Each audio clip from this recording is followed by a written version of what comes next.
for this type of training? Well, mainly because we have a lot of people, kind of like Todd, right? That they're not doing it for business. They're doing it because they found it interesting. They wanted to play with the ability to control their own mobile devices. And as the requirements started to grow, we found that, especially on the Android platform, since it did allow you for so much latitude in what you were doing and how you were doing it, that some either bad practices began, or people were doing just basically what they were classically trained to do. Programmers by trade are not ever really taught to code securely.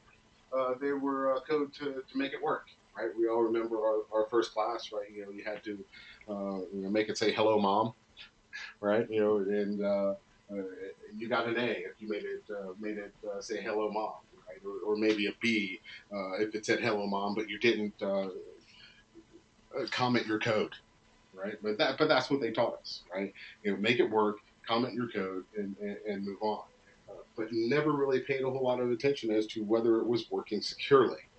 Well, so that's what we're going to try to focus on through these series of instruction. Is not just making it work, but what do we need to understand? Not only about our practices, not only about the devices that we're interacting with, but what are the security implications of the applications that we are designing and sending out for mass consumption? So first, we'll begin identifying. Okay, so why do we even need to deal with security at all, right? Don't we have a whole group of people that do security? That's not my job.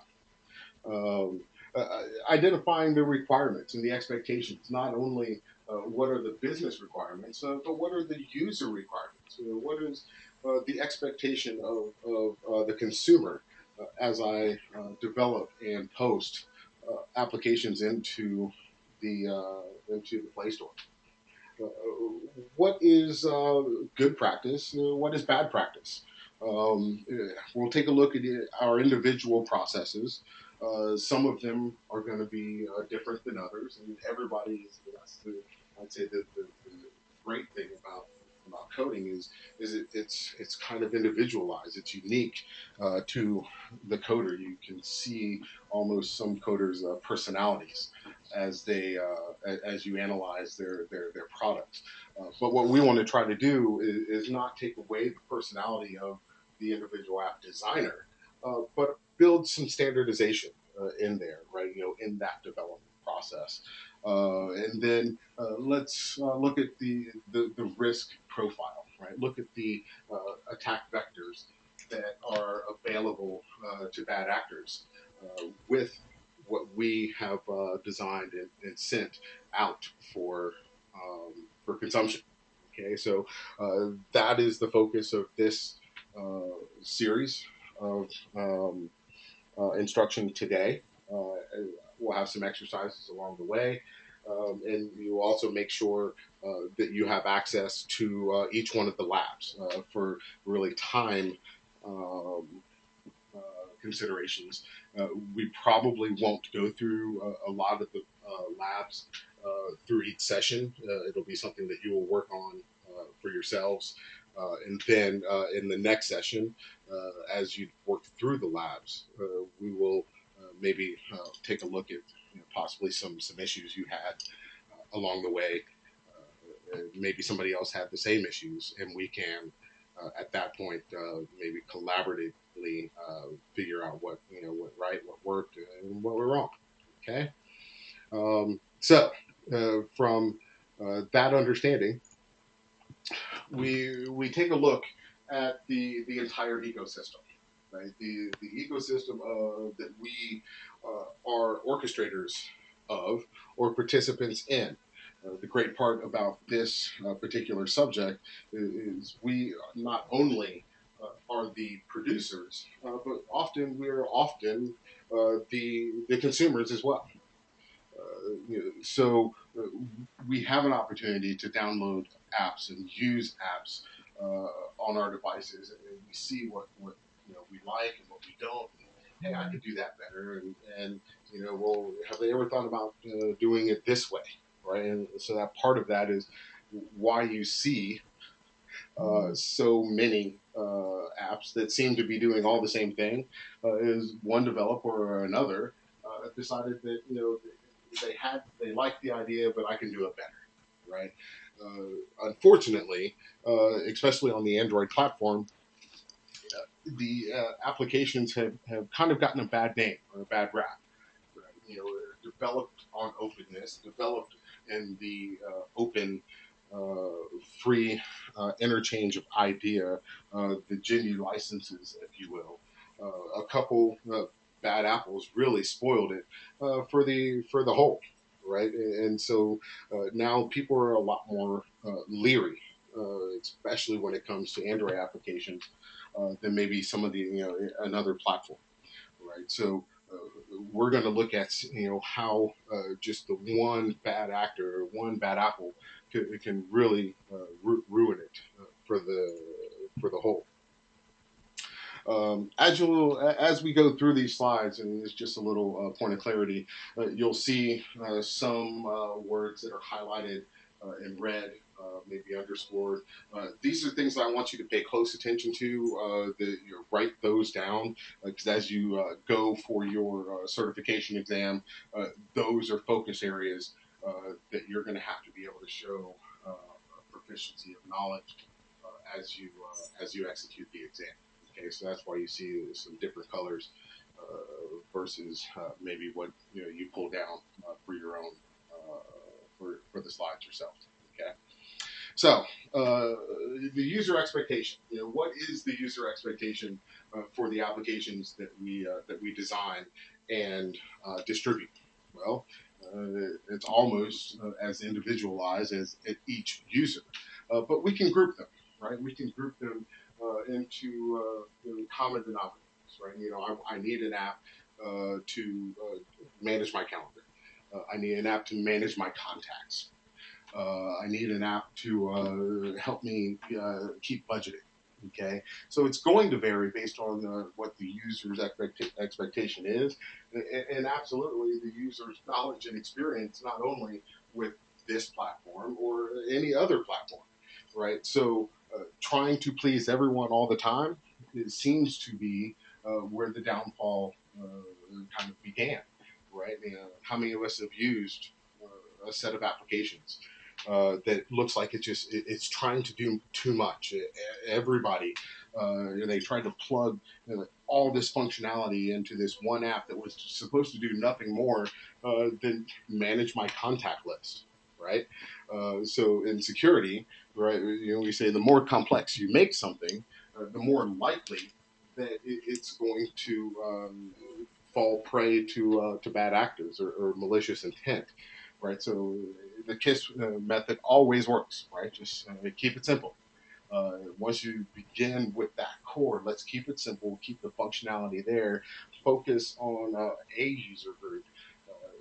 That is the beginning of secure application, right, or secure app development.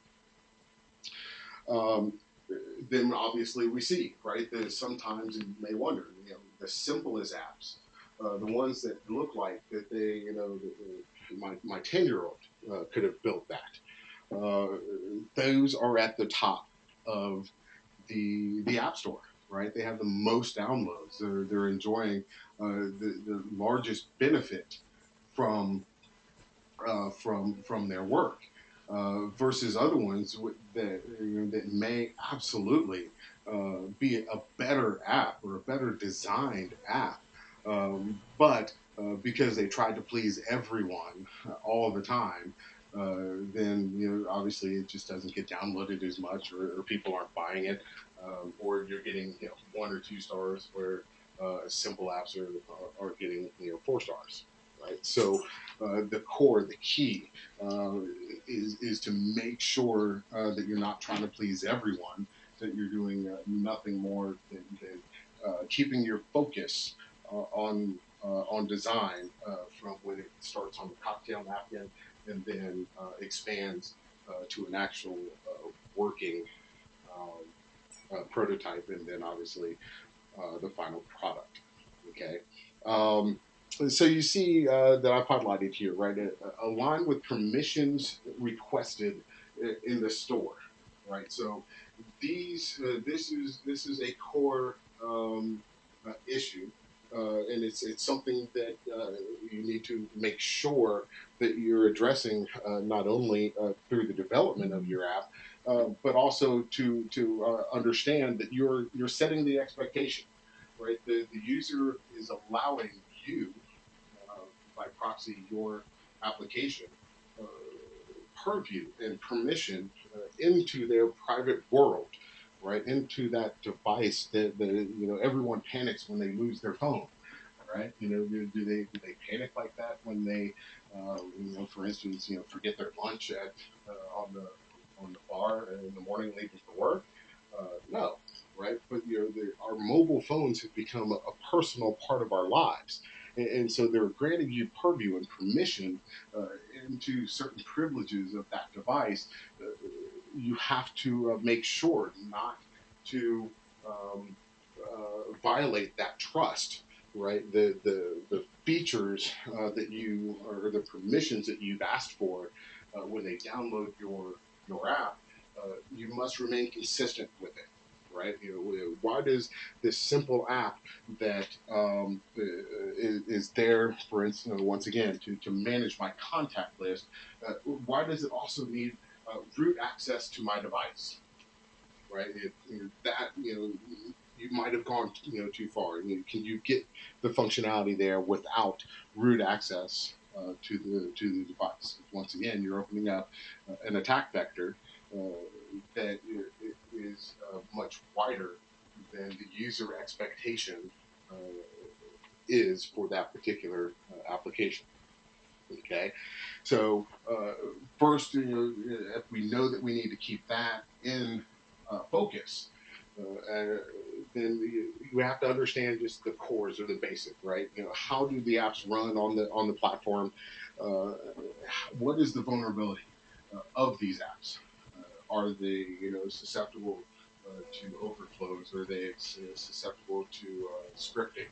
Right? Keeping those things in mind, and then how do I mitigate the risk? How do I mitigate risk of the known or perceived attack vectors? Right. So that all falls with keeping your requested permissions in line, what they signed up for, and not permitting scope creep, right, or permission escalation through an otherwise simple request. Okay. All right. Are there any questions on any of this at this point? Are you still with me? Have all of a sudden the chat room got awfully quiet? So are we still awake? Am I boring you yet? Okay, there you go. All right. Thanks, Todd. Okay, so diving in, right? I mean, as I look through this courseware, it almost started to indicate, well, maybe they went too far forward all at once. You're diving all the way into the code. We haven't laid the basic philosophy yet. However, never fear, as I went through more, it does begin to tie itself together on the backside. So we'll just kind of deal with it just to make sure that it's standardized across the student body. Okay, what does it take? What does it take to quote unquote hack the app? Right? We aren't going to get into the nuances of, are they hacking or are they cracking?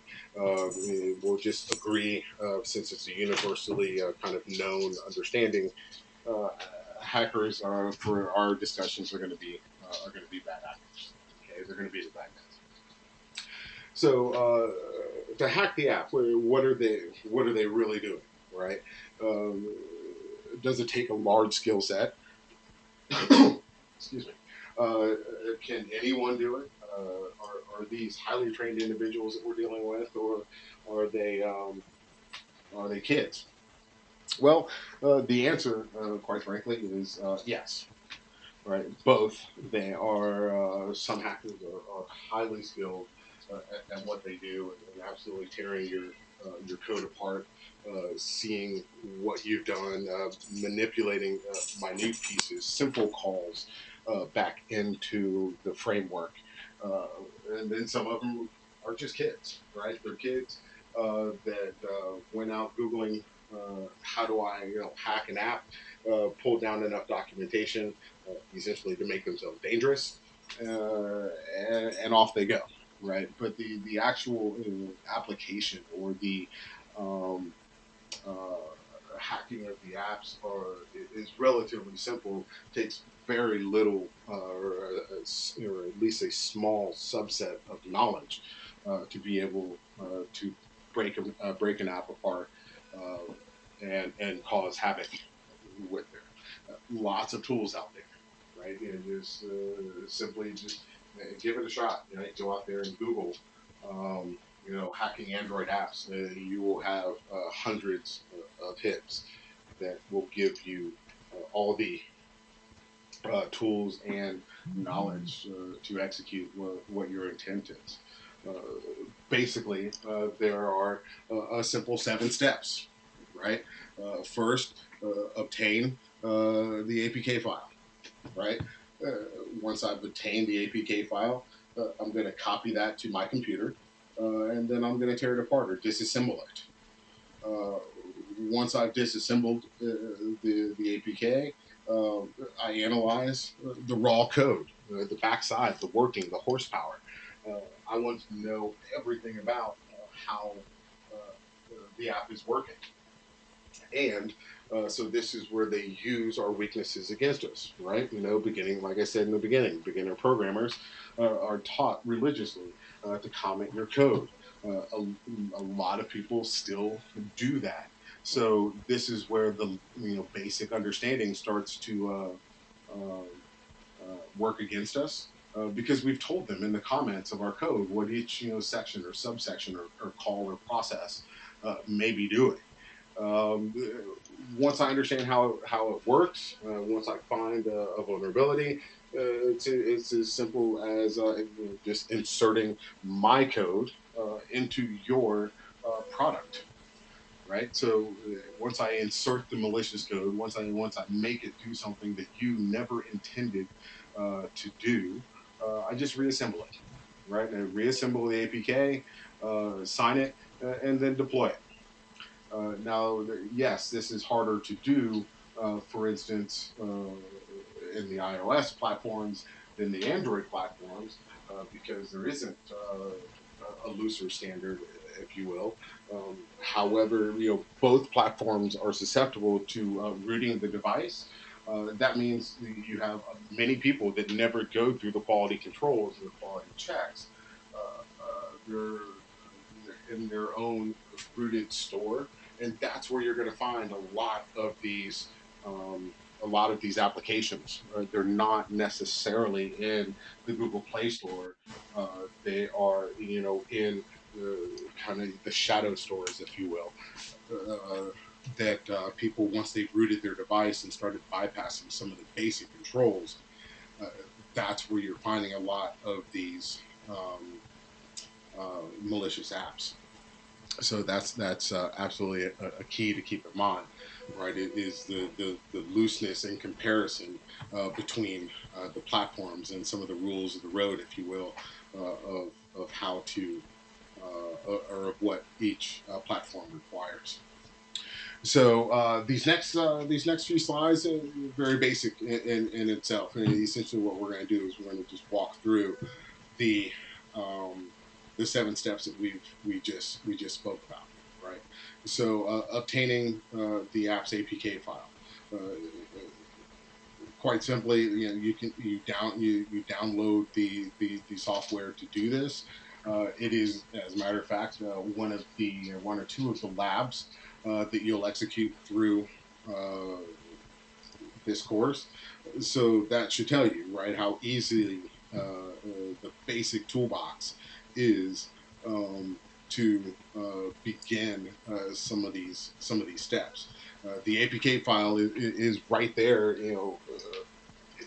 installed on the device, right? So all they have to do is download the device, download the app to their device, and there's kind of the keys to the kingdom. And every app, has the APK right there, readily available for good and bad guys. So that's how easy it is. Once I have located that APK, just there you go. Simply download it to my hard drive, so I can start playing with it. Uh, this is where it gets a little. I guess some people start shying away, right? Because now you start getting into the command line of things. A lot of us have, even the security people, have become over reliant on the GUI, right? They have a GUI for that. Can I point and click at that? And they've gotten away from the command line. But the command line is where the meat of functionality lives. So if you, for instance, just are one of those people that is shied away from the command line, by all means, you need to get yourself reacquainted with it. So how do I disassemble the APK? A simple, freely distributed toolbox. Once again, it's in your labs. It's called APK tool. Okay, simple command line utility that basically all it does. You can think of it as unzipping, right? Essentially, all it's going to do is it's going to disassemble the file into raw code, so I can begin analyzation. So good and bad to this. Sure, you're allowing the bad actors access to your raw code. Well, the good part, the other part, the intended part, is so that you can also, you as the app designer, go in and fix issues, vulnerabilities, or just functionality issues discovered within your app, right? So it's once again one of those. Here is a tool designed for good, being used for bad. Okay, so that's essentially what it comes down to. Okay, so there you have to analyze the disassembled uh, code and then exploit. Right, plug my code into it, make it do something that was never necessarily intended. Right. So what am I actually analyzing? The official extension that you're looking for is the Smalley file, right? SMALI. Okay, it will be preceded by .exe or .pdf. It's telling you what functionality that particular piece of um, executable or document is. What you're looking for is the Smalley file, .smali. That's where the program modules live, right? The assembly language, if you will, of Android. So, any of you write in assembly language at all? Know what assembly language is? Maybe you're using a high level code.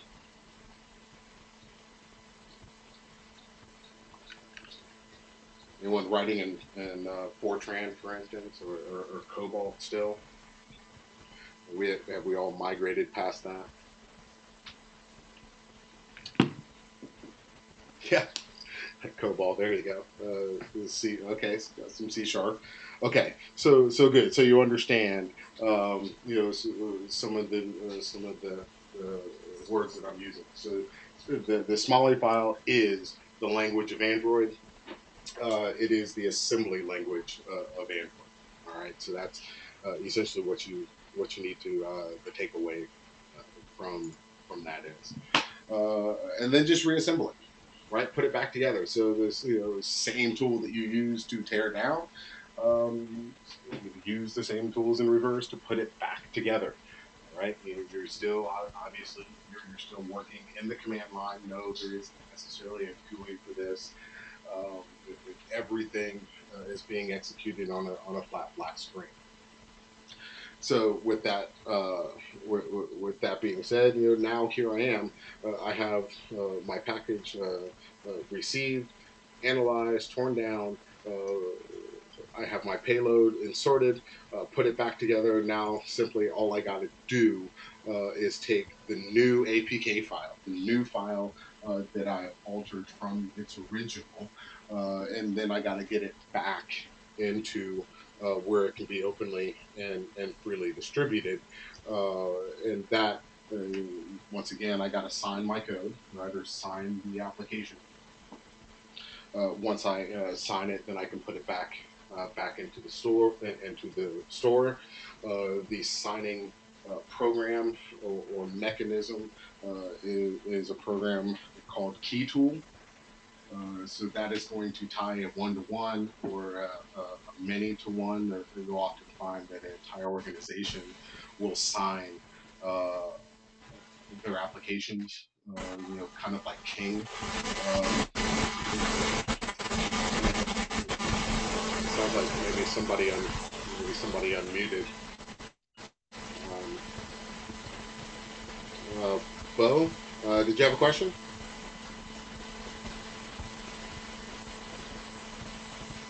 No. Okay, maybe he just bumped his mute button. Okay. So yes, you're going to use the key tool to sign now your reassembled package. That will allow you to put it back up into the key store. And you'll post it, under the same name, for instance, or you might post it as a different app. Right? You change the name of the app. Now you have the same core functionality. It's just having um, uh, your malicious payload as opposed to the app developers intended distribution. Okay. Um, let's see if I can. Sounds like maybe Bo kind of. There we go. Oh, all right. So that's better. Okay.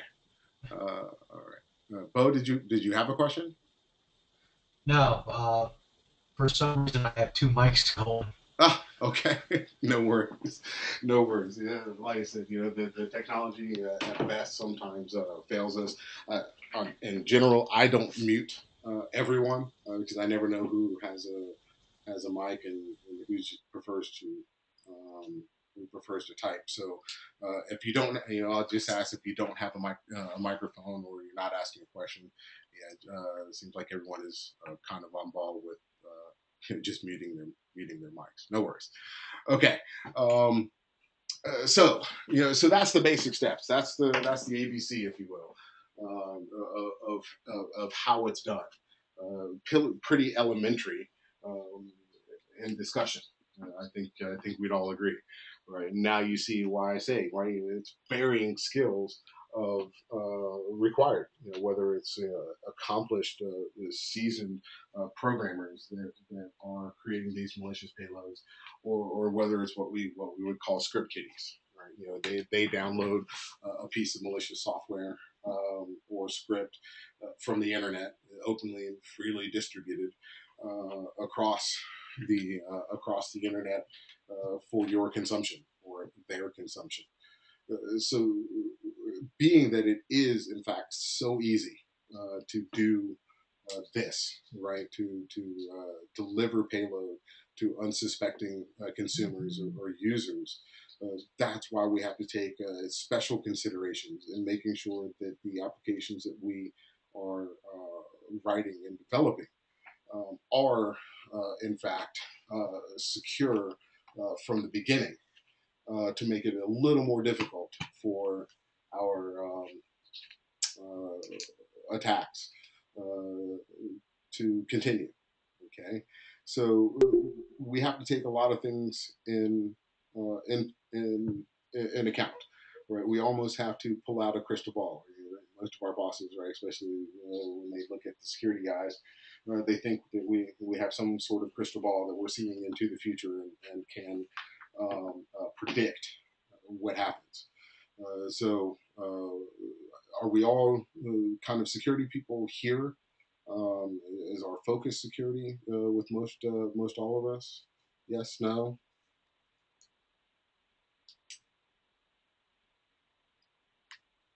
couple. Okay. Those that aren't, I'm going to ruin it for you a little bit, right? Magic is only magic if you don't know how the trick is done. So I'm going to ruin the surprise for you, right? We don't have a crystal ball. Uh, we don't have a tarot card reader hanging out in our office with us. We are not at its heart, practicing the black arts. What we are doing is a lot of painstaking what ifs. Uh, we sit and we ponder, what if this happened? What would the outcome be? What type of involvement are we dealing with? Is it man-made? Is it a technical issue? No matter how absurd it seems, sometimes uh, we develop scenarios around it to build resilience into the ecosystem, to make sure that what our product is, whether it be like this, applications, or network environments in itself, or individual computer systems. If you think of it, no matter how absurd it might be, and then build in protection around it, you will always be on the right side of success. Okay, does that make sense? So you anticipate, for instance, your users losing their phone. Uh, what happens when the user loses, their phone or their mobile device? Can my app now be used nefariously when the phone, the device is found by someone with less than good intent? Have you built in security into your app, for instance, requiring a passcode into the app, depending on the level of sensitivity of data that you're dealing with, in case the device is lost to another person?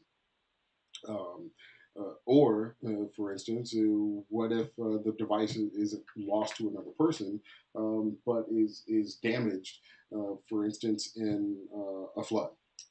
Right? Most would say, well, the device would be rendered useless. Why do I care what my app is doing? If I drop, if the user drops their device into water, well, at the end of the day, yes, you've fried the workings of it, but your data is still resident on the inside of that device. How are you protecting the data that's still resident to someone that finds, a device otherwise rendered useless just because it fell in water? Right? So these are the things that we try to take into account as we uh, build these apps and then deploy them into the ecosystem. Okay, so right here, and you'll notice that I believe in taking breaks. Part of that is the background where I started, which we'll go into a little bit later as to why. But the core of it is uh, we can only retain for so long active learning before it all just becomes dolphin speak eventually. So about every 30-35 minutes or so, we'll pause, we'll take a short 10 minute break, let you guys get something to drink and maybe a snack to deal with, come back, reboot, and fresh and ready to go. All right. So my clock here indicates what 7 till 6. So we'll take 10 minutes right here. We'll take a pause, and then we'll be back about for 3 minutes after the hour. All right. All right.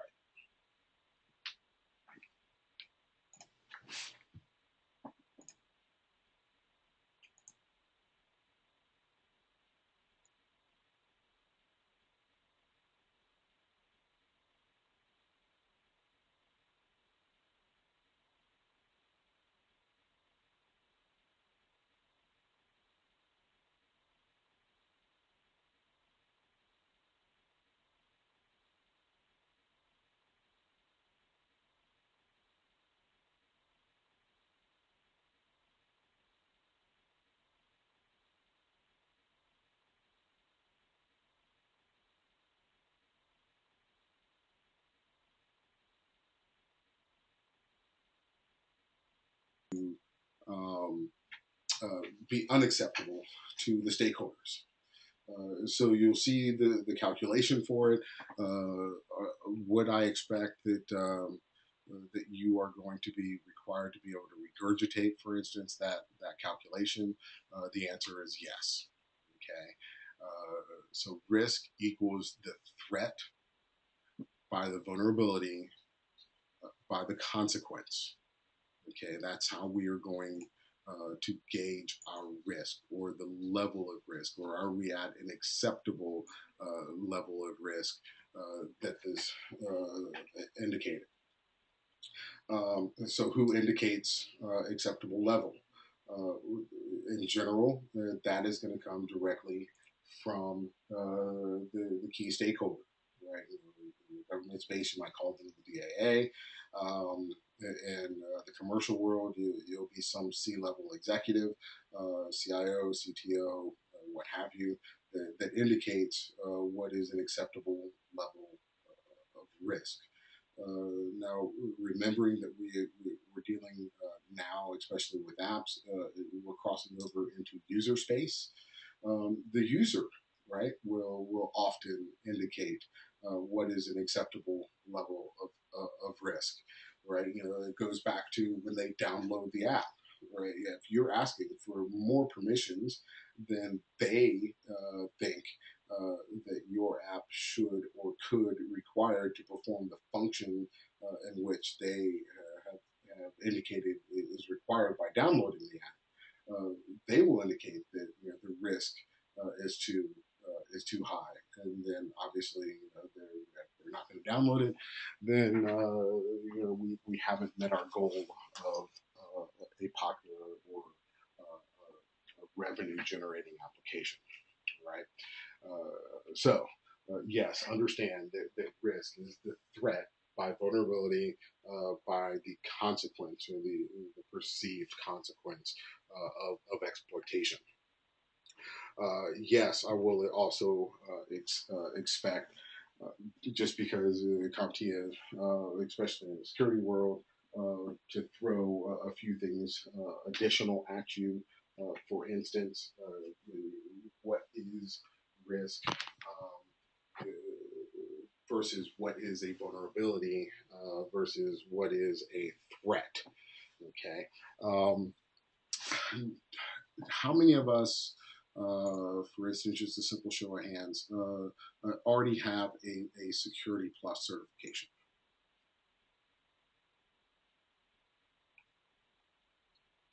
Okay. All right. Looks like a few of us. Okay. All this is dealing with. Once again, you dealt with it when preparing for and studying for the Security Plus. The threat, the existence of a threat versus the vulnerability or the existence of a vulnerability. All the vulnerability is it's a weakness, right? The vulnerability, for instance, is getting hit by a car. Okay, so yes, I have a vulnerability present of getting hit by a car. Um, Now, what is the threat? So the threat of me getting hit by that car only presents itself when I go outside.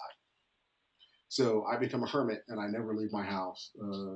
Therefore, I have mitigated or reduced the likelihood or reduced my risk of getting hit by the car, right?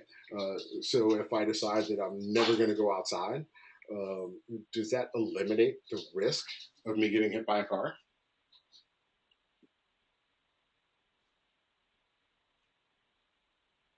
Yeah, exactly. No, no, it doesn't. It doesn't eliminate the risk of me getting hit by a car because I can be inside and the car drives up on the curb and I'm sitting on the couch and the couch is in front of the window and the car drives through my window. Right. So I didn't eliminate the risk. I just reduced the likelihood of exploit. Right. I reduced the likelihood of exploit by not going outside, but the risk, for instance, is still there. Okay, so that's the important thing to keep in mind, right? So understand the vulnerability is the actual weakness itself. uh, the threat, right? What is that threat? You know, what is the likelihood of exploit? And then I will land within my risk boundaries. Okay. So let's take a look at a couple of the threats and threat vectors, right?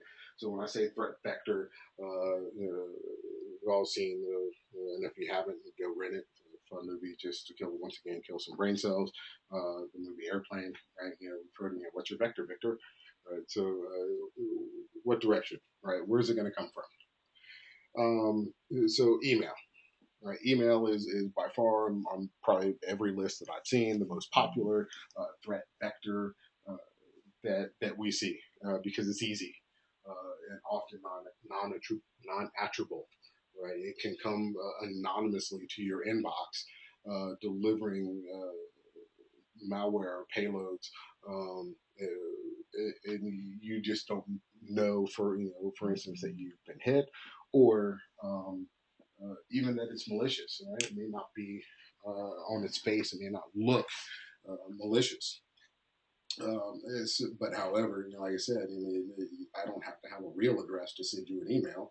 I create a throwaway address to send you an email and deliver the payloads. I'm working on a law of averages or law of numbers, right? If I send out 100, one person is going to click that link. Okay, so that's what I'm looking for is that one person. Um, Malicious apps, which we're dealing with here. So we're not going to delve too much into that. The SQL injection is absolutely, you know, another very viable vector of attack. Essentially, just comes through nothing more than databases or lazy DBAs that isn't doing you know, input validation, right, or providing input restraint, which is cause susceptibility to SQL injection. Man in the middle attacks is still very popular, especially with everyone that hangs out in Starbucks with their laptops. On an insecure, was designed to be an insecure wireless infrastructure. All they want to do is get to the internet. They don't want to build a whole lot of security into that access point that you're connected to. So now it makes it, you know, that much more susceptible for me to try to get in the middle of that stream. Once again, you never necessarily know that I'm there. I'm hanging out like you, drinking a latte in the morning.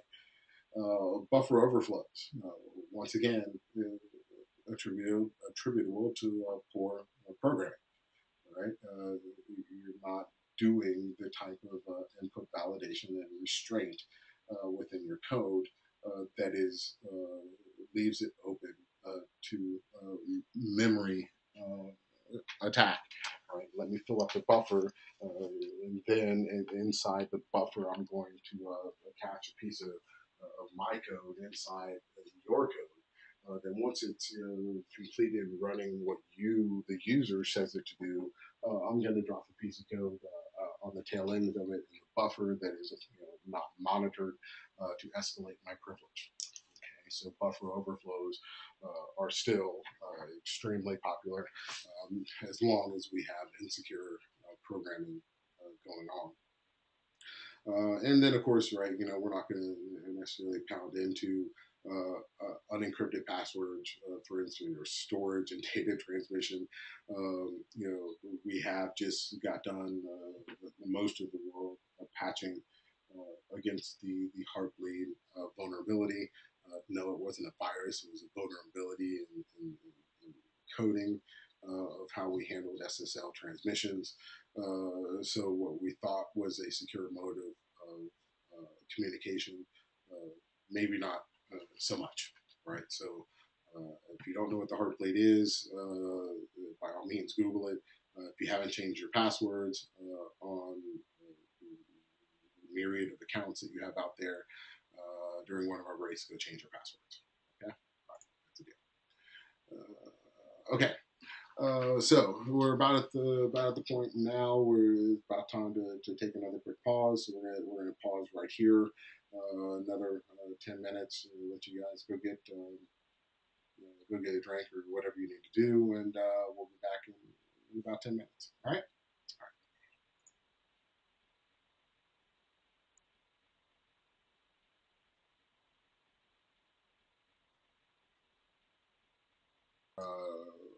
Deploying the app that we think we are. Right. So those are the basic risk calculate, basic calculations. No, not necessarily are they all numbers, right? They're subjective in nature. Maybe sometimes objective, but mostly it's a feeling. How do we feel the risk of exploit is going to affect the app or the environment or what have you? Okay. From there, what do we need to understand? Right, is how does this likelihood of exploit um, manifest itself in a deliverable? Right, how do I show my boss, right, how this looks based on my feeling? Right? So this chart is showing you, for instance, that as the likelihood of exploitation uh, increases, um, you're gaining higher risk, right? I don't know if any of you already have achieved or maybe studying for instance, CISSP or CISM. We teach a set of calculations or a set of instructions to show that as the exposure factor increases, my risk or my annual loss expectancy is going to increase. The Security Plus, especially, and then absolutely within this concentrated Security Plus of app development, it doesn't really deal with those calculations. You might see them in conversation, but I wouldn't expect to see it on a test or anything like that. So what we say simply, as the likelihood increases, so does our risk. Uh, Also, as the potential impact or how large or how devastating it can or could be um, increases, then our risk is expounded. Okay, we have several options to choose, right? We can mitigate our risk. We can accept risk.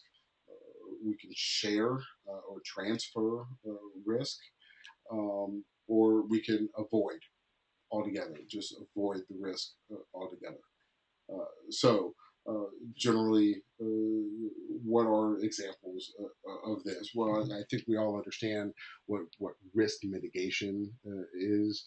Um, we put some sort of countermeasure in place to reduce the likelihood or reduce the impact, right? That would be risk mitigation, a firewall, for instance, or a web proxy server would be risk mitigation.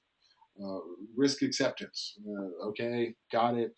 There is some level of residual risk, but I feel it makes best business sense not to spend additional resources. And we speak of resources in three phases: either time, people, or money. I'm not going to spend additional resources to mitigate what is already perceived as a somewhat low risk. So I'm just going to accept that level of risk. Uh, Share or transfer the risk. So the, the manifestation of sharing or transferring risk, every time you pay or buy an insurance policy on your vehicle, you are transferring the risk to someone else, right?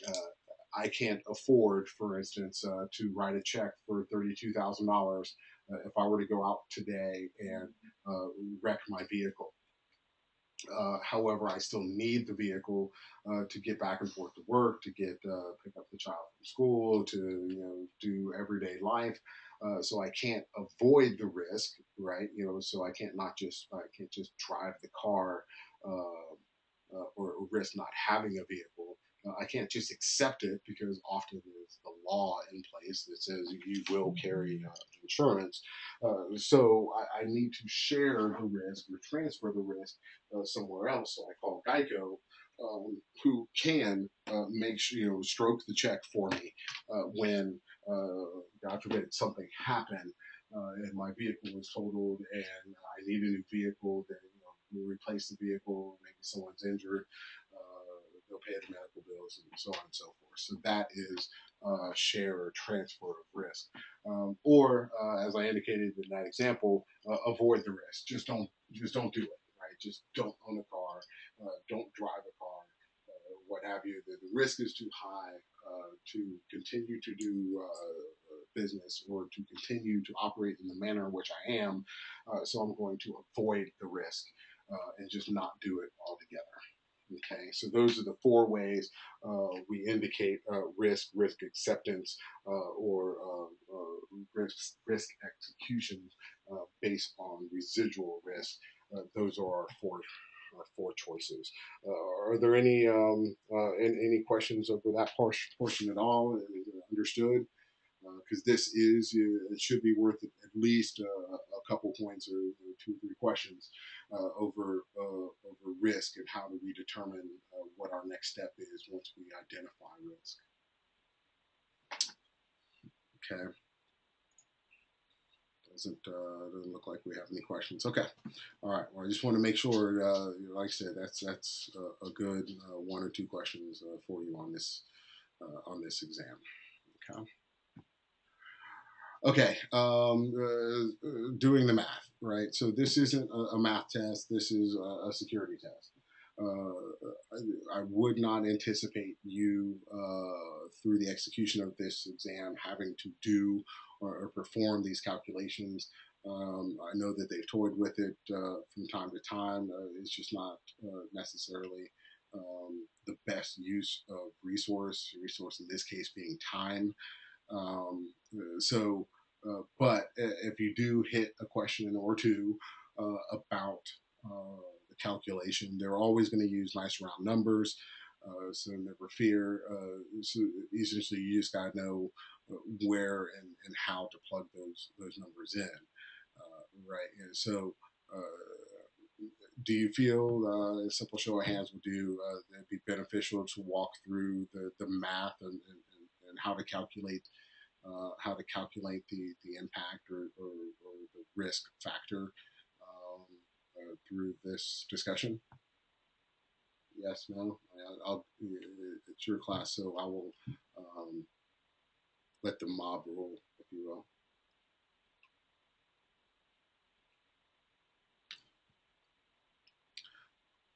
Okay. Well, it doesn't look like anyone is anxious to do any math, and I don't blame you. So, okay. So very good. All right. Well, we'll move on here. Okay. Okay.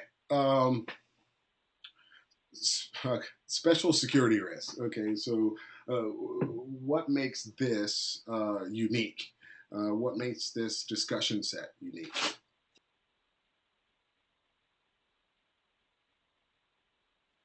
Forgive me, I had to mute you there for a second. I had to take a Velcro brace off. So if all of these considerations weren't enough, now we have to consider the idea that what we're dealing with is a unique subset or a unique skill set, if you will. The uniqueness to it is we're dealing with mobile devices. We're dealing outside the realm of where security usually lived, especially cybersecurity with a desktop computer or even a laptop computer that was large and bulky and hard to hide and difficult to conceal.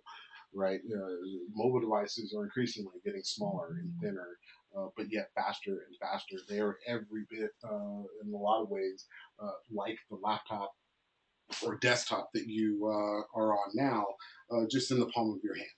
Right. So this goes into what are the special circumstances that we have to keep in mind when we deal with this, right, and deal with this subset, right? It's easy to lose, misplace these devices. They're always connecting to one access point or another. If you just drive down the road, sometimes, right, unless you have adjusted the settings on your device, anyone that has an access point as you drive down the road, your device will try to associate and connect to, right? Once again, making you susceptible to man in the middle attacks. It doesn't take long to get in the middle of a data stream. That's for sure. The best laid plans, right? You designed a good, secure application. You followed all the rules, but your user broke the rule, right? Your user rooted his phone, and because they wanted it to do something that they read on the internet could only be done if you root the device. So now all the security that we painstakingly built in up front now begins to go for naught because they bypassed or circumvented the protections that we have in place, right? So, although there's not a lot you can begin to do, there are some things, but not a lot you can begin to do to protect yourself against rooted devices. At the same time, we have to take into account, right? How it should or will our app behave if, in fact, the device is rooted. Will it cease functioning? Right? Will I require it to cease functionality once it senses that it's operating on a rooted device? Those are decision points we have to walk through in the design, right? In the design phase of these applications. Phishing, absolutely. Toll fraud, sure. We're finding less toll fraud these days than we did before, but absolutely, phishing is as live and well and popular as ever.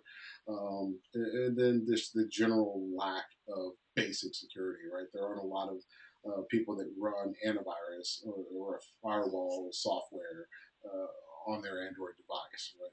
Of course, I'm confident that all of you do. I don't think that, that the 7 or 8 of us are that naive, but we are absolutely in the minority when it comes to running basic security software on our devices. It just kind of is what it is, right? So we plan against it. Um, so, as we identify risks and we plan for risks and special security requirements, we got to attach, right, a value to it, right? Because that's overall, at the end of the day, that's what it's all about. It's about value. It's about monetary gain or loss. And some things are more innocuous than others. Right. So if I'm writing an app that is dealing with, a simple email app that allows me to manage my email across multiple platforms, what have you. At its root, what are you dealing with? Right. You're dealing with what we call PII, or personally identifiable information. Oftentimes, you're going to be dealing with business or banking information, financial information, communication records, right? So it's not a one-off type of thing. You have to be aware of the whole, right? You may be, as your simple email app may be opening up to one or all of these types of data compromise, and you can see the damage compound exponentially if it's exploited in one of them, let alone all of them, just by simply redirecting them, right? Or putting in a piece of code that as mail comes in to the app, that it also forwards a copy to another address, right? As simple as that. The user really never knows it's happening because they're getting their mail, but it's being redirected, or a copy of it is being sent somewhere else where all of their information is now in the open and being perused by bad actors. Right, so just simple email app can do a whole lot of damage. I'm sure you can kind of see how it could just exponentially grow from just one simple act. Are there any on here of this list? Uh, Maybe that is kind of a surprise to you that's on the list, right? Dealing with compromised data, or why a dollar value or a particular dollar symbol was assigned to it. Why would I assign photos and videos a smaller risk of damage than on the communication records? Right? Any shocks here for anyone?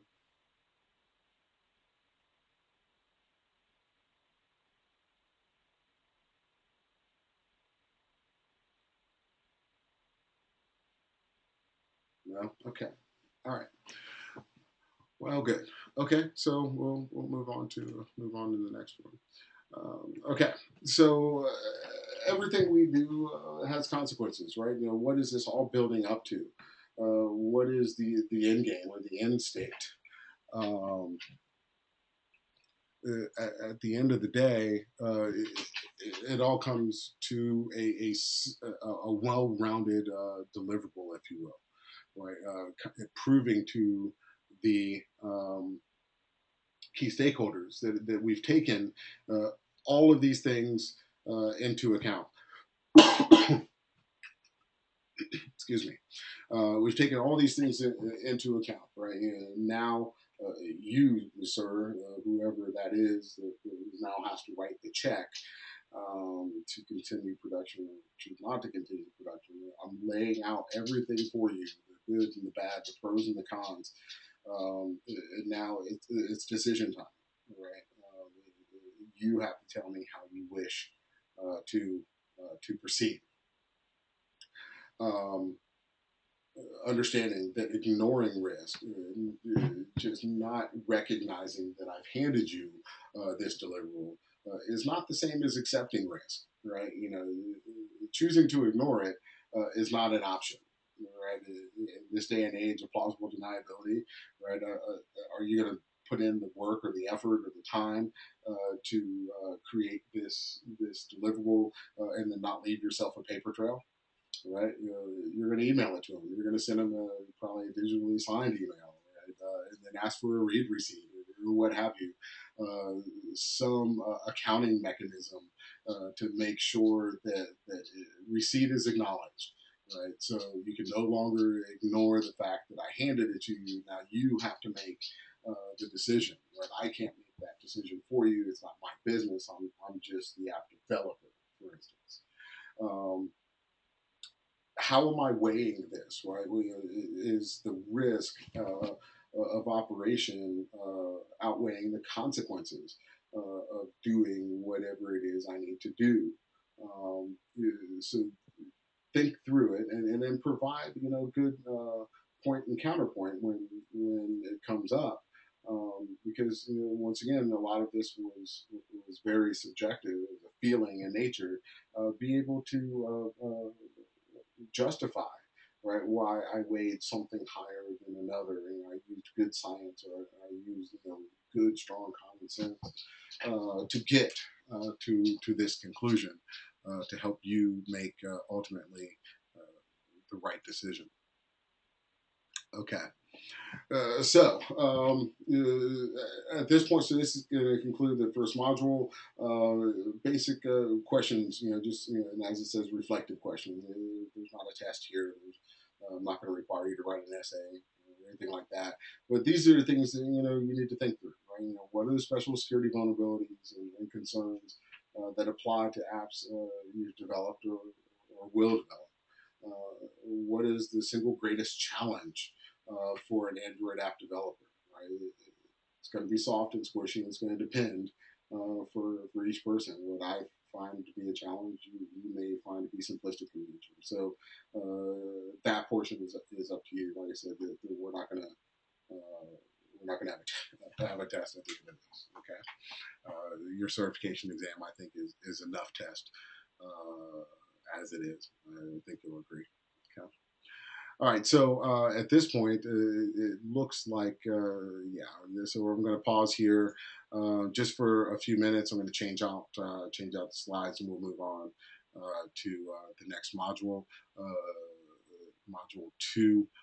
So just a quick, I'd say let's take a quick 5 minutes here, and while I change out these slides. Okay.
All right. I think we all made it back. Flipping over to the next module. But before I go any farther, I want to make sure that everyone is still on the same page or aren't experiencing any other issues. Do we still have a good screen and reverted back to thumbnails or anything? Do we all have good audio visual at this point? Okay, looks like we're all okay. Good. Okay, good. Um, let's hope that's the only little hiccup that we have to deal with. All right. Okay, so the next module. So you see the course outline and how I guess how we're progressing. So we dealt with the rationale behind why we're all here, essentially. Now we're going to move into the Android security architecture itself, or at least what's perceived as the secure architecture on the platform that we call Android. Um, and some of the, if you would, baked in goodness that's there that's already kind of pre-planned for you as to how to proceed. We'll take a look at the basic strengths and weaknesses, right, of the security architecture of the platform. What is the permission model that you're working within for just basic, out of the box, starting point. This is where we all begin, kind of discussion, and then from there, what are some of the innate vulnerabilities, right? Associated with the platform, as with any other concept within the open source community. Openness has goods and bads. It has inherent vulnerability and it has inherent strength, right? So I've always been a large proponent of the open source platform. I believe a lot of good work gets done there. It solves a lot of problems, but depending on your organization and who leads it at the time, uh, often open source products are frowned upon, right? When nothing more than it's just unknown or untrusted um, within the basic architecture of the platforms themselves. Okay. All right. So to know where, anytime you're trying to figure out where you're going, it's really important to know where you've been. So we go back to 2008, right? In 2008, the base Android version 1 was released. Um, it was the start. I don't know how many of you are early adapters and went out because they had a really good marketing campaign. I believe it was with the what was that? The Razor was it called? Um, still seeing the last slide, module one. Hmm. Okay, thank you, Bo. Is everyone seeing the Android versions, or are you? Bo indicates seeing the last slide of Module One. Has it switched for everyone? Last slide. Everyone's seeing Module One. Okay. Let me see if I can. All right. So, all right. Selection software is up. Okay. Let me see if we do this. Restart it. So see if I did a quick restart on the slide or which screen was being viewed. Did that help everyone? You should now be seeing a slideshow called Android versions.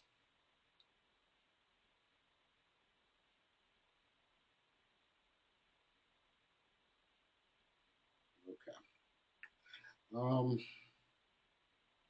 Looks like everybody is stuck in the last version.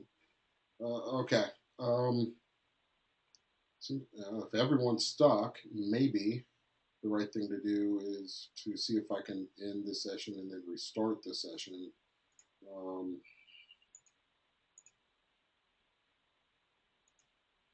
from here to there.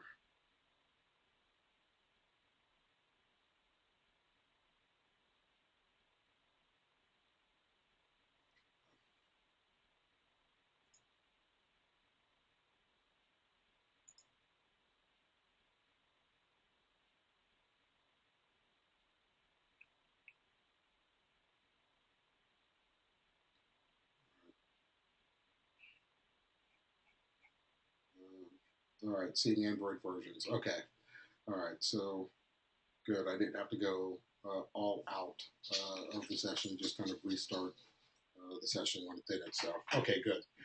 So if we're all seeing the Android version slide, we're all on the right slide at this point. So that's a good thing. Okay. Sorry about that. Where we left off. So back in 2008, the original marketing genius of Google took hold. The next big thing came. Like I said, I think it was the Razor. I want to say the Droid Razor. Um, so if you were an early adapter, you went out and got the Droid Razor, and nothing seemed to work right. Right, the awesome commercial. It was supposed to do all this stuff, but maybe it wasn't quite living up to as advertised. I know that I was one of those individuals, right? I don't think I jumped in version one. I don't think I jumped on until uh, maybe I think it was version two, right? I jumped into a Claire. You notice, right? They're all named basically after sweets. So I think I jumped in at Eclair and I held on strong until it got maybe to ice cream sandwich. I think maybe a little before that, it might have been gingerbread, where it was just enough. I'd had enough. Right, I could operate the device, but my my at the time I think my child was 6 or 7. She was having a hard time getting it to connect to like the media streamer or what have you.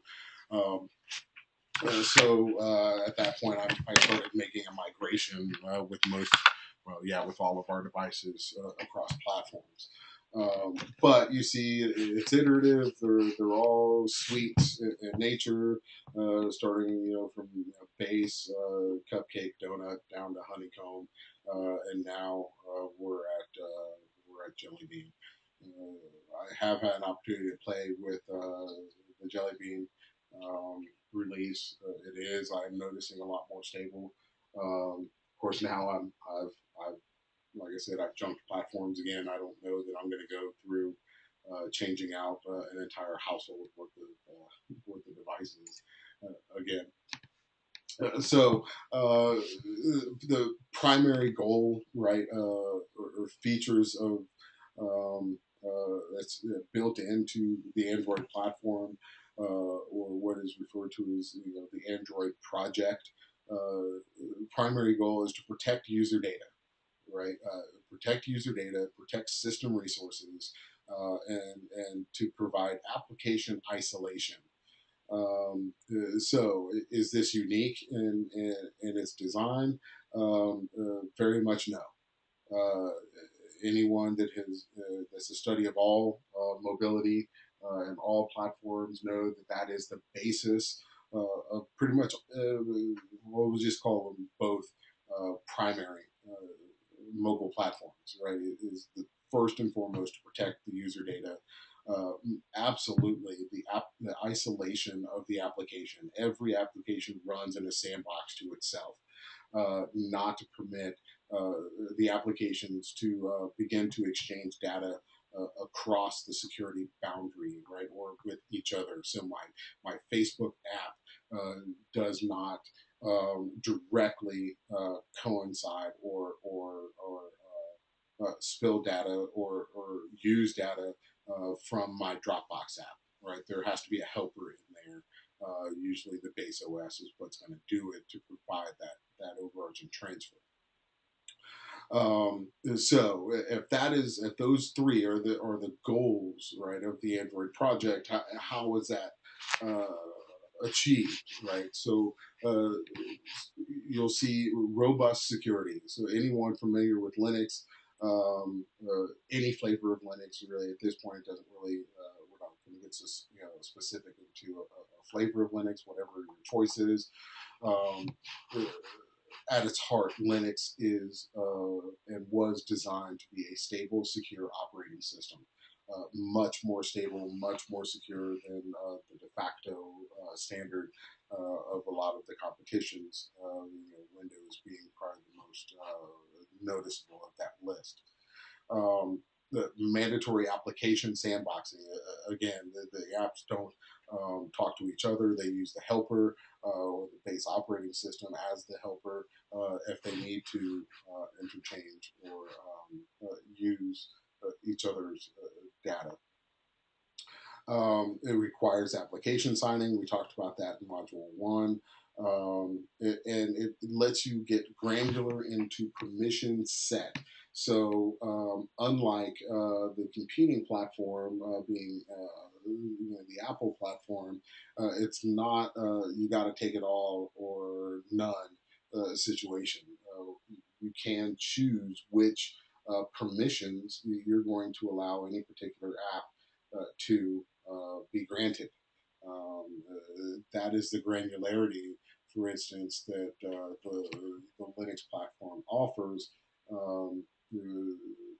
or more specifically, the Android project offers over its competition. Now, yes, it is absolutely true that really all Apple is BSD, which is another flavor of Linux. So why don't you have the same granularity to it? This is by design with Apple.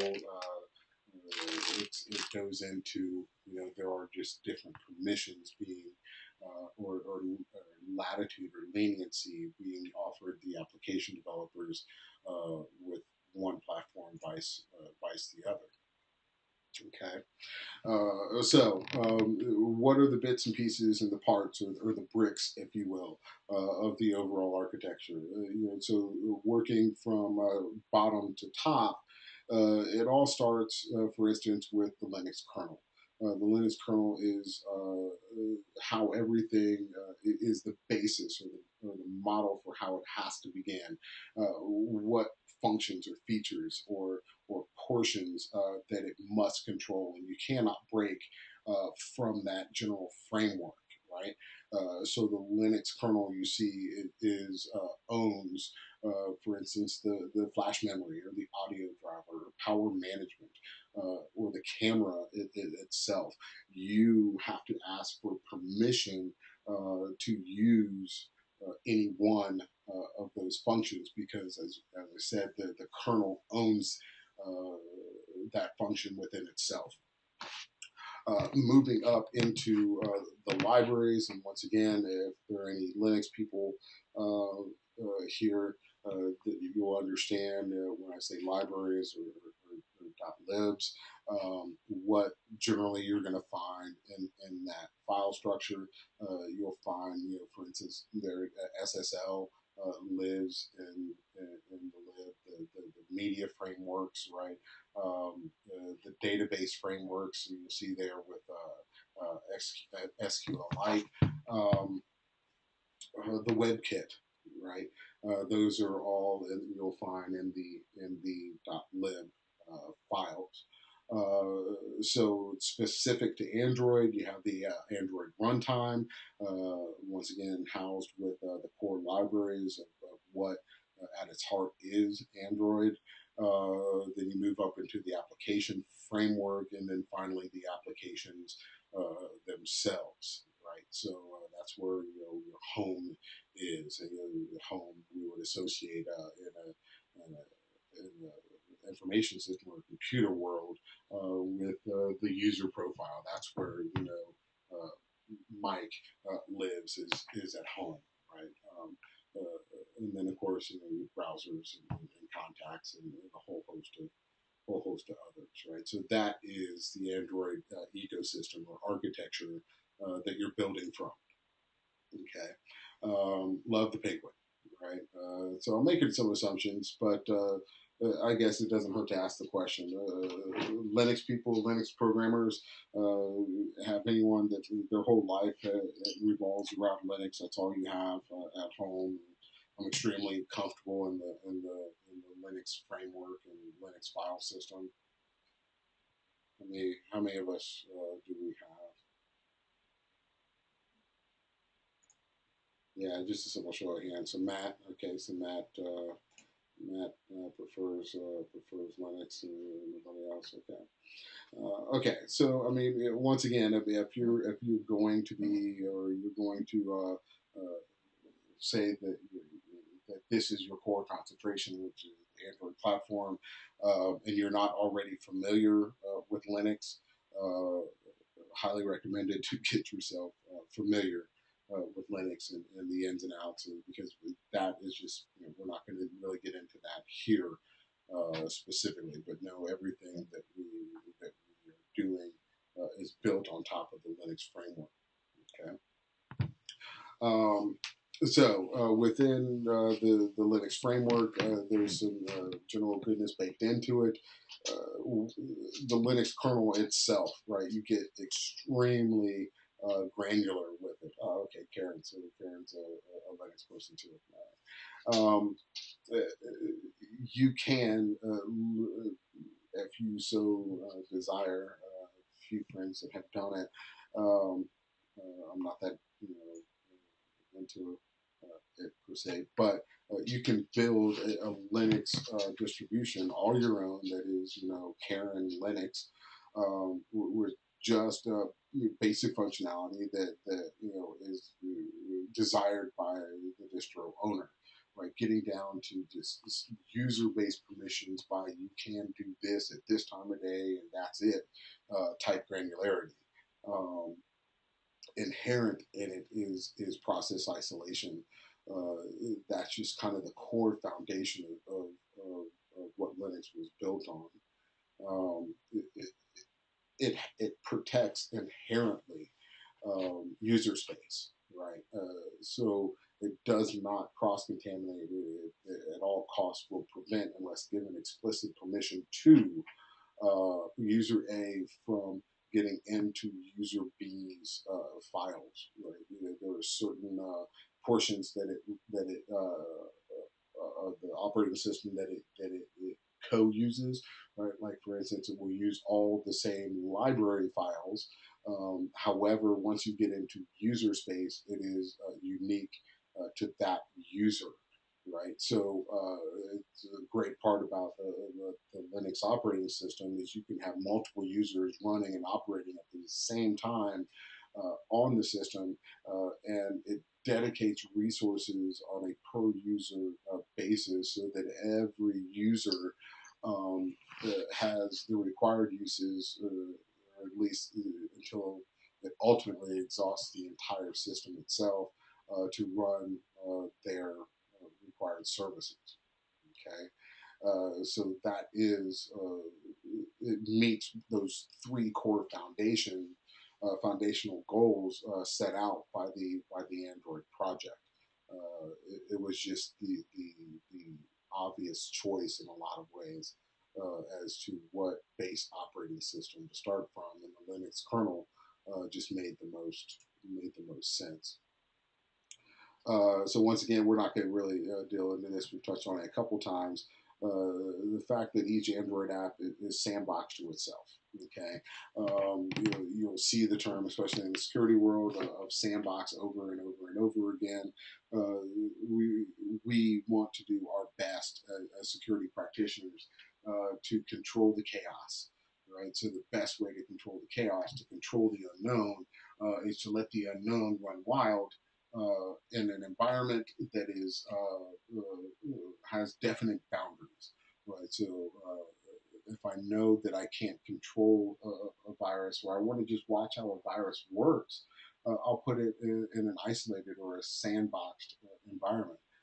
So that is what every single application within the Android ecosystem is doing, is it runs sandboxed to itself, right? So it's built-in security right from the start, so that everything is kept separate, right? So the app itself can crash without bringing everything else down around it.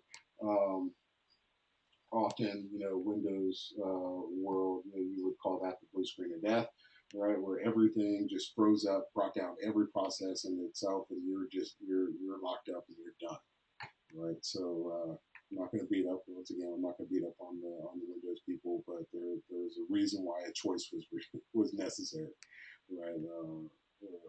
Or required. So, highlight here that within the sandbox security, the last bullet here, the app has to be granted permissions when the user initially installs the app. There are certain base permissions that you have to give it in order for it to operate as indicated. Now, there are ways, and we'll get into those a little later, that even once you give it certain base permissions, that you can reduce somewhat its permission level. It takes a little bit of doing, but it is possible because, like I said, the basis of the Linux kernel, that's what it wants is granular operation. But there are certain things you'll just never be able to take away from it, right? I mean, if it's a contact app, right, you're managing all your contacts, but you don't give it permission to manage your contacts. Well, okay, so that just is silly, right? Okay. Um, okay, so the raw native code, right? The raw native code runs directly on your core processor. So that's why we see the hardware these days, right, is less the operating system uh, getting more and more attention, right, with each iteration of each mobile device, whether it be a phone or a tablet or whatever. Is the operating system really changing that much, right? I mean, is it adjusting um, in these large iterative steps that, for instance, we saw from 2008 to 2010, where you can tell this massive difference in the UI, right, in the user interface and the user experience. Um, I would argue absolutely as of late, we've seen the hardware get beefier, right? More and more has gone into the hardware because the code itself really was so resource intensive, which was a lot of the issues that we found with both platforms. Honestly, whether it be Apple or Android, the underlying code was so resource intensive that they had to put more into the device to get the device to operate, or I'm sorry, to get the application or the operating system to operate as intended, right? So because it's running directly on the processor, that's why we're seeing our mobile devices go from a 32-bit platform to now a 64-bit platform. They needed more horsepower, more processor strength. Okay. Um, One of the core pieces or flexibility that the Android platform offers, it can be written completely or partially, right, in native code, right. So it doesn't. It's not holistic in nature. That's some of that flexibility. It does allow for mixing as long as you have the core key components. Um, Built into it. So absolutely, though, I mean, anything that's native to its design is going to have better performance, right? So the native code it does increase its overall performance. So that's why you see gaming apps that obviously are generally written in pure native code, vice some other utility apps or productivity apps where they had mixed functionality between them because it was just easier to do something, uh, in C or C sharp than the Dalvik virtual appliance code. Okay, so that's why you see some of the stability problems that come in. And as I indicated in the beginning, right, the more complexity you add, right, it's just the basic core principles of security. The more complex you make something, the more inherently insecure it is. I have a larger attack vector that I have to be cognizant of. So now you see with flexibility, with the give, there's take. We haven't really spoken to it yet. However, in security we talk about balancing the triad or balancing the CIA. Am I looking at its heart a confidentiality and integrity or an availability based problem? You can't have one, or you can't give one to one side of the scale and not affect the other. Right? I can't raise confidentiality and not affect, for instance, availability. It just can't be done. So that's that risk trade-off that we spoke about in the last module. Okay, so my clock is about right. This is actually a good place to take a pause before we get into the vulnerability, or where is the sweet spot with vulnerability as it associates to the platform. Um, and so we'll take 10 minutes here and give you an opportunity to take a breather, and we'll be right back. All right?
I'll make it back.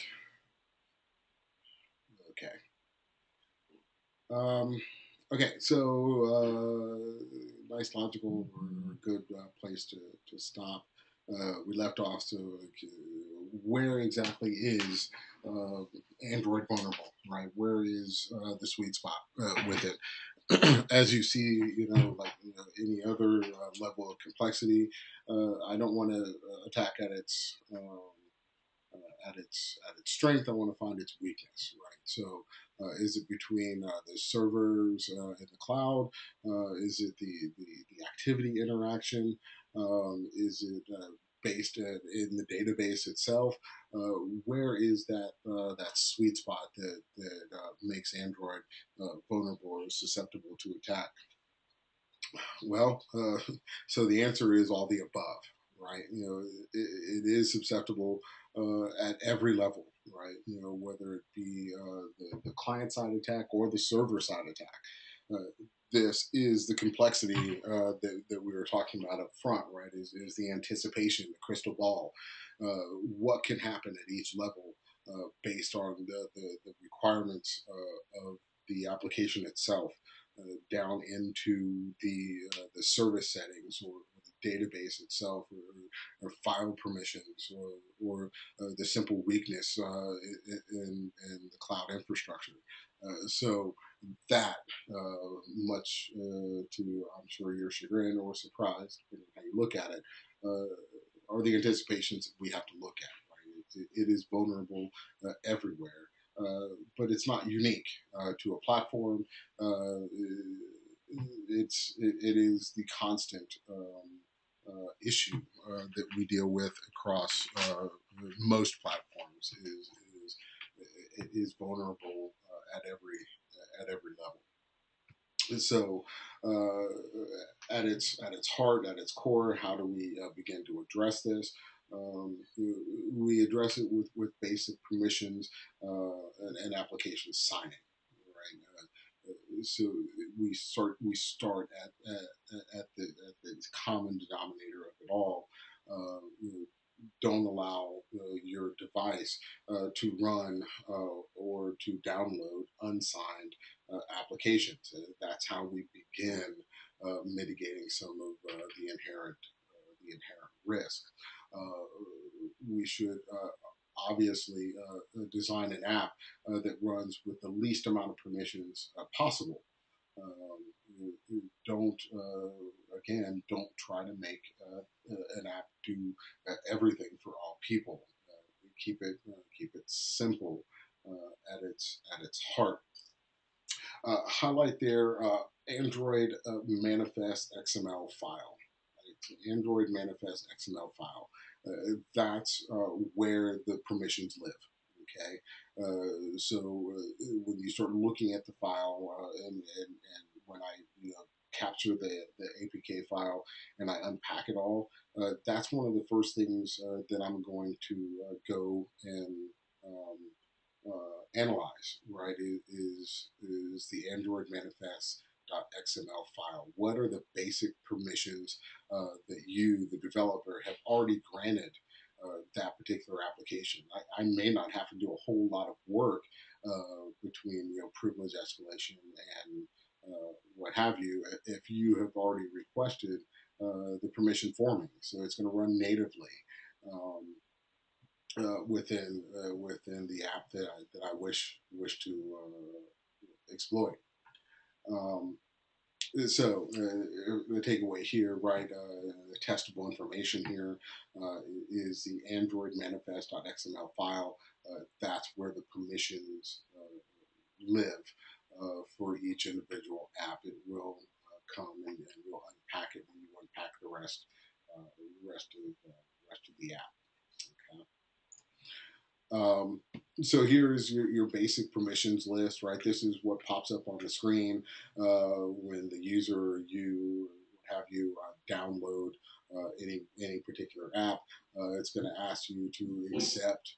Basically, yes, I'm going to grant these permissions.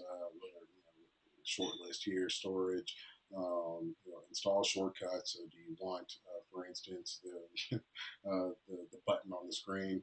Do you want it to be able to use your GPS for location awareness, recording, microphone and camera? Looks like if I can, looks like that this might be the Evernote file. So yeah, knowing that I can record audio or take pictures or what have you, and save notes about them or use them as notes or reminders, then I would say that absolutely these permissions are probably required for a note taking app, right? So that's the UI, the user interface that you'll see when you bring it down. So part of the accept and download is they are accepting the granting of permission based on your request or the developer's request for what that app needs. Um, so anticipate what is going to be an issue for them, right? So that here it's highlighted to be able to read contacts, and the internet might be a user concern. Why does this app have to read my contacts if all I want to do is be able to take notes? Well, if the functionality built into the note-taking app is to be able to, for instance, share the notes, uh, it might, the application developer is indicating that you, for ease of use, would want to grant permission to your contact list, so you don't have to cut and paste, for instance, someone's email address to be able to mail them uh, the notes that you have taken. And then once again, you see it again, so you can probably indicate that this is a point on the test that they're hammering home, that you should strive to minimize the app's permissions, right? So once again, that's something to highlight for yourself. Minimal app permissions is desired, although absolutely not required. How would you identify or detect suspicious permissions? We've already touched on them, right? If it doesn't make common sense, if it doesn't pass the common sense test, odds are users are going to shy away from the application. Once again, your work is going to go, a lot of hard work go for naught, or you might have to provide additional information as to why you're requesting that level of permission. I would probably highlight here, right? The near field communication, right? Um, that is definitely something, or a permission that users in the past have shied away from, but more and more apps are requiring or using near field communication. It's how, for instance, I believe it's the Nexus app. You're able to just tap the phones together and poof, right? Your pictures that you've taken transfer from one phone to the other. It's using the NFC or the near field communication um, process or service to perform that action. Right, so it's not just for credit cards and things like that. So understand you might have to provide an additional level of explanation if that is a user uh, permission that you're asking to be granted to your app. And here's some more. Right. Once again, this is a lot of content for you, not necessarily a lot of context. It's just the continued list, like laundry list of permissions that are available. But you can see with how many that are available, and under each heading, the continued granularity that is built in to the platform, which is a good thing, right? You can control all the way down to, with some level of specificity, uh, what can do, what app can do what versus another, and then, like I said, just obviously choose the minimal set required. Okay. Um, And here we have it again, right? If you're going to choose an expanded set, be prepared to offer up additional description, right, as to why this app needs that level of permission, and you'll be okay, right? But if you don't explain it, or you don't offer up um, additional explanation, you'll see your performance is suffer as far as how many people are downloading your app from the app store, or whatever. Especially if you're doing this more on a consumer base than for instance, an organization, where the organization is going to just make their people go download it. Um, it's kind of somewhat of a different circumstance with it. Okay. So without permission, an app can do what, or versus another. So without granting it the explicit permission, or like I said, you can get granular with it and deny all these services to it. So sure, the app will be able to run in its own space, save to its own private storage, display content on the screen, um, and make the request to launch another app, right? However, all the functionality, the whole reason why the app kind of was designed and built, will be missing, right? So performing the tasks, reading and writing file outside at the minimal internal storage that you've authorized it, is gonna be missing, right? So once again, this is just reiterating design and simplicity, and then explain. Right? Design and then explain, and you'll be fine here. But the takeaway is the user can download it without granting all the permissions, and unlike of the other platforms, the app will download and it will have minimal functionality, but it will not perform as you, the designer, intended. Okay. Um, so, how do we, kind of work our way into and gain user trust? We do this through the design of the API itself, right? Some of it is just kind of baked in for you. You don't have to think about it, right? The API is there, right, for the administrators to enforce control of the device of choice, right? Anything that's going to run, any device that is chosen to run on the platform. Um, you, it's pre-configured for you. There are certain constants, if you will, that are there, such as mandatory password links, right? Those are built into the Android API itself, allowing users to sync data, right? So we think of syncing data across uh, devices. However, understand they're also basically syncing data to, for instance, the Google Play Store itself. The Play Store knows what you've downloaded.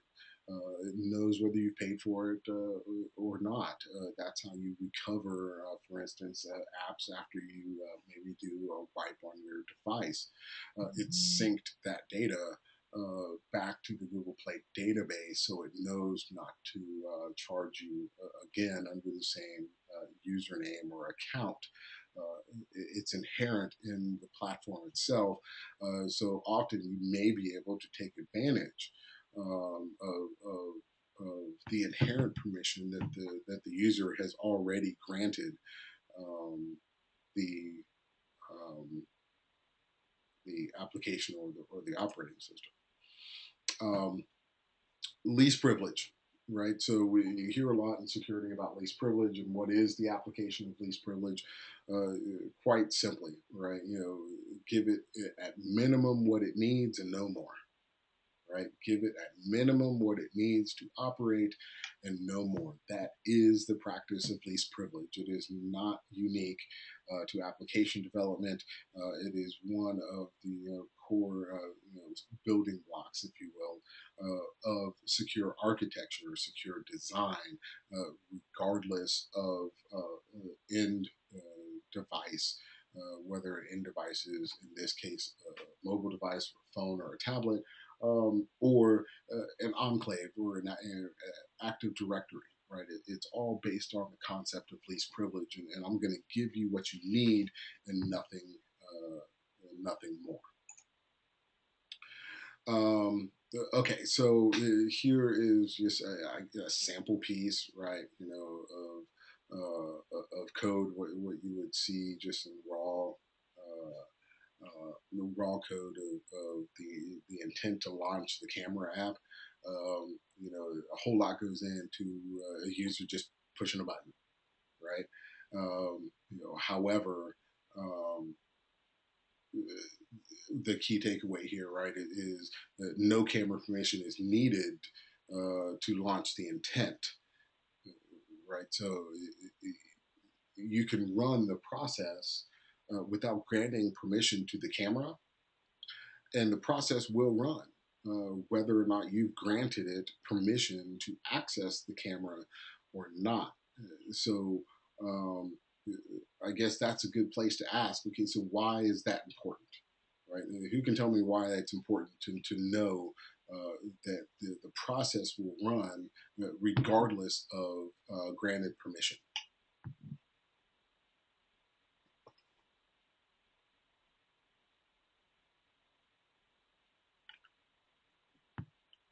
Anyone want to take a stab?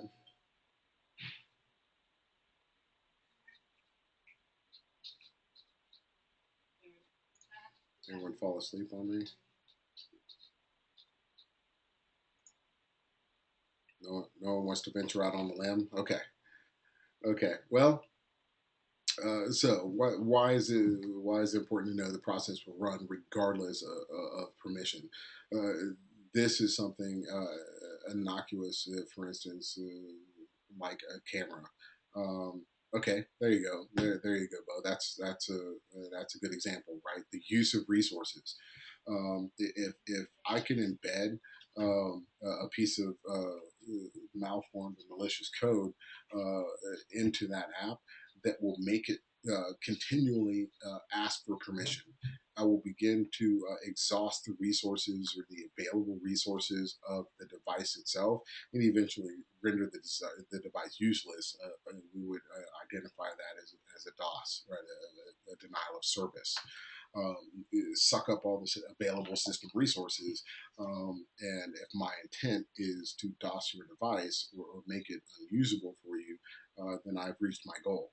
Whether or not you actually granted the permission to the service or not. So that's a good example, Bo. That's exactly right. Right, suck up the resources and render the device or the service unusable. Okay. Um, so that's why it's important to keep that in mind that it is going to run regardless of whether you granted it permission or not. And here you see somewhat of a flow chart or a 1, 2, 3 of everything that goes into, for instance, this simple piece of code. Um,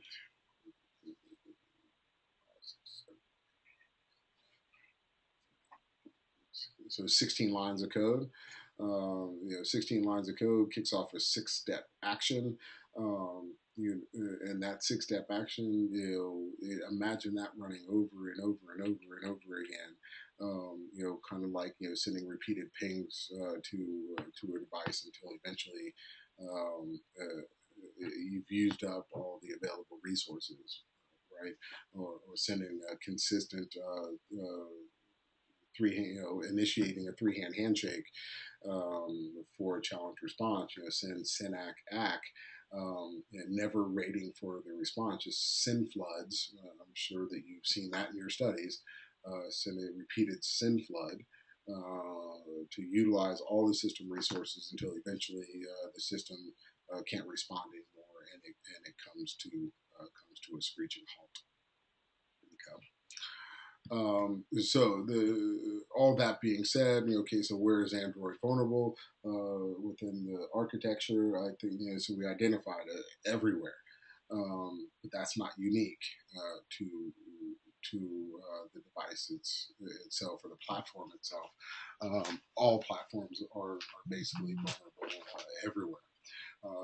Here's a short list, right, of common vulnerabilities most often associated with the Android ecosystem: fragmentation, the rooting of the device, developer not building security up front, and then of course the third party apps, ones that are outside the Android, the Google user base. Those are most commonly associated with Android vulnerabilities. However, that should not be said that it is unique to the platform, right? So once again, is it possible to root an Apple device? Absolutely. Does Apple allow third-party developers to put their apps into the App Store? 100%. Right. So don't let the slide mislead you. Right. With its title, right? Most common vulnerabilities. Once again, it's not necessarily unique to the Android platform. I would argue that about the only one that is substantially uh, unique would be the fragmentation of the versioning. That comes with the open source community as a whole, right? There's kind of just no way to get around the fragmentation aspects of app development and versioning of these um, systems. Okay.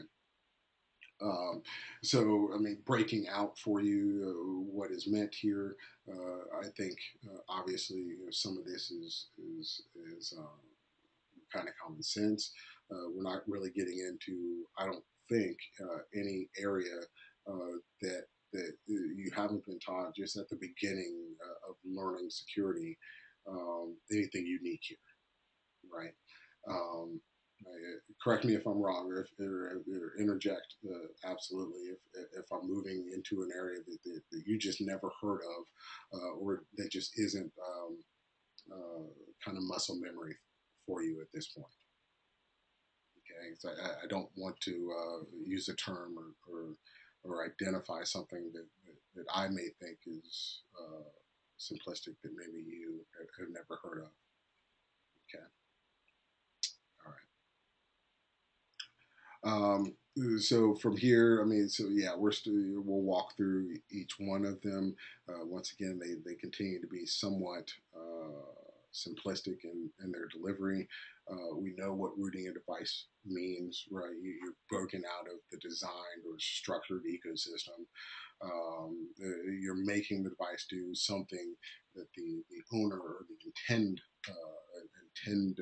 intended uh, design of the operating system was not supposed to do. You've modified, you've broken the seal, if you will. And by doing so, they're bypassing in a lot of cases the built-in security that you've offered for the user, the end user's own intended expanded functionality. Um, so this one is really, I guess it can't be stressed enough, right? The developer itself just not using secure principles, which bad coding leads to bad things, right? We've all heard the term garbage in, garbage out. It's the same principle kind of holds true here, right? If you don't do error handling, if you don't do input um, validation, it will result in unintended behavior of the device, and that is obviously something that we want to practice against um, by coding securely up front versus anything that we have to then go back, reverse engineer into, which will suck up additional resources, time, people, money. Um, to fix or address. Um, so here, we have, okay, so the third party apps, yes, developed by outside individuals and then placed into the Google Store. Yes, they've gotten better in the applications that are in the Google Store that are accepted for download from the Google Store, but that does not indicate that that's the only place that you can get them. Once again, once you've rooted the device, there's an entire um, store of open to you, right, or open to the end user, where malformed or malicious applications live and are known to live because they don't have the quality control and the error checking that it takes to get accepted into the Google Store, the Google Play Store. Okay. Once again, stop me when you've heard it, right? So, causing, what is the cause and consequence? All these vulnerabilities that we've discussed this evening, what happens? What is the consequence of them? Once again, these should all be review for you. I don't think there's any term here that should be new. Um, uh, Whether you've been working in or interested in security for 15 minutes or 15 years, this is kind of the first chapter that we've all dealt with. However, I do think you need to take note of the two websites here listed at the bottom, right? Um, those, if nothing more than become intimately familiar with what each of them are listing, then for later reference and or um, information as it applies to the exam itself. They do have a continued tendency to refer to the OWASP as the end all be all. If you want to know what's running around out there in the wild, what's raising in severity, the OWASP is usually most security practitioners' first stop to find out what's being tracked as far as vulnerability associated with any given platform. Okay. Additional database resources.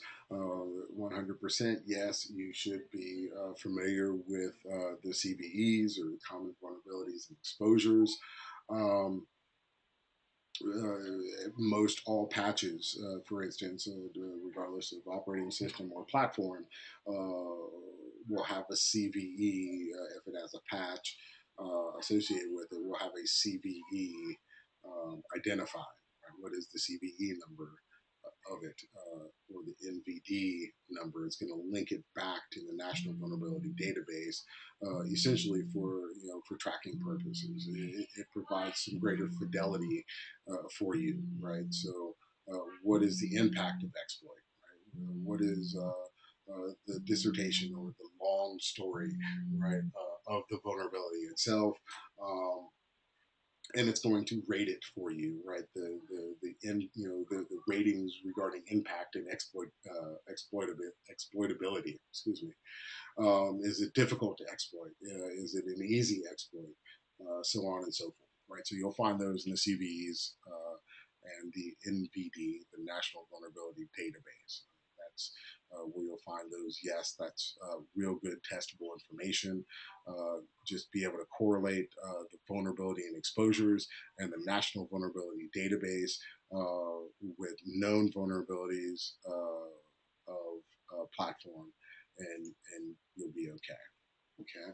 Um, and that brings us to again, right, the reflective question. So we stop and we pause and we think about everything that the module tried to walk us through. Right? What are the weaknesses of this platform that I'm dealing with?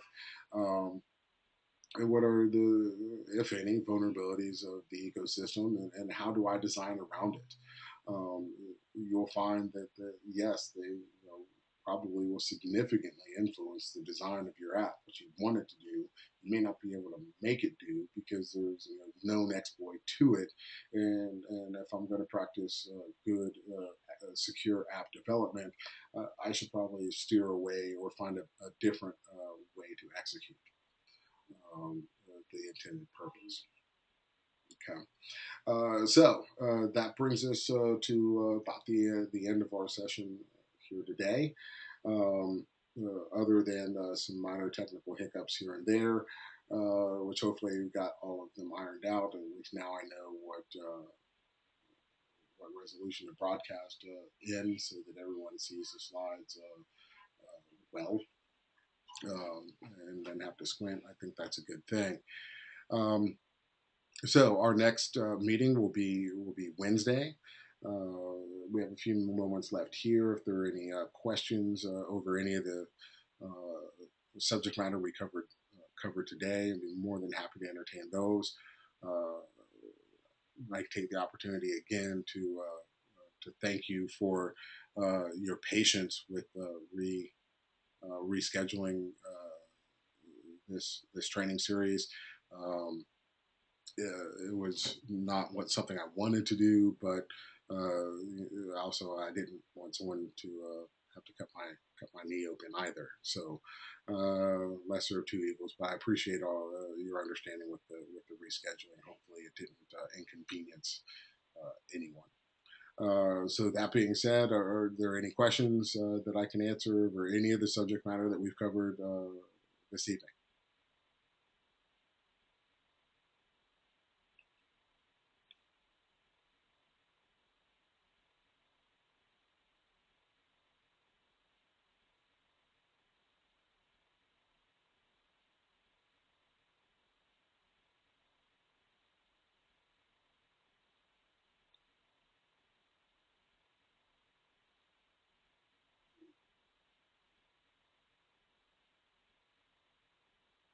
Okay.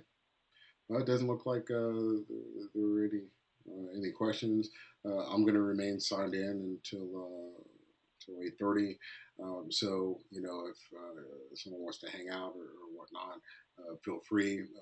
If not, that will conclude tonight's session. We'll see you Wednesday at let's see 6 Eastern, 5 Central. All right.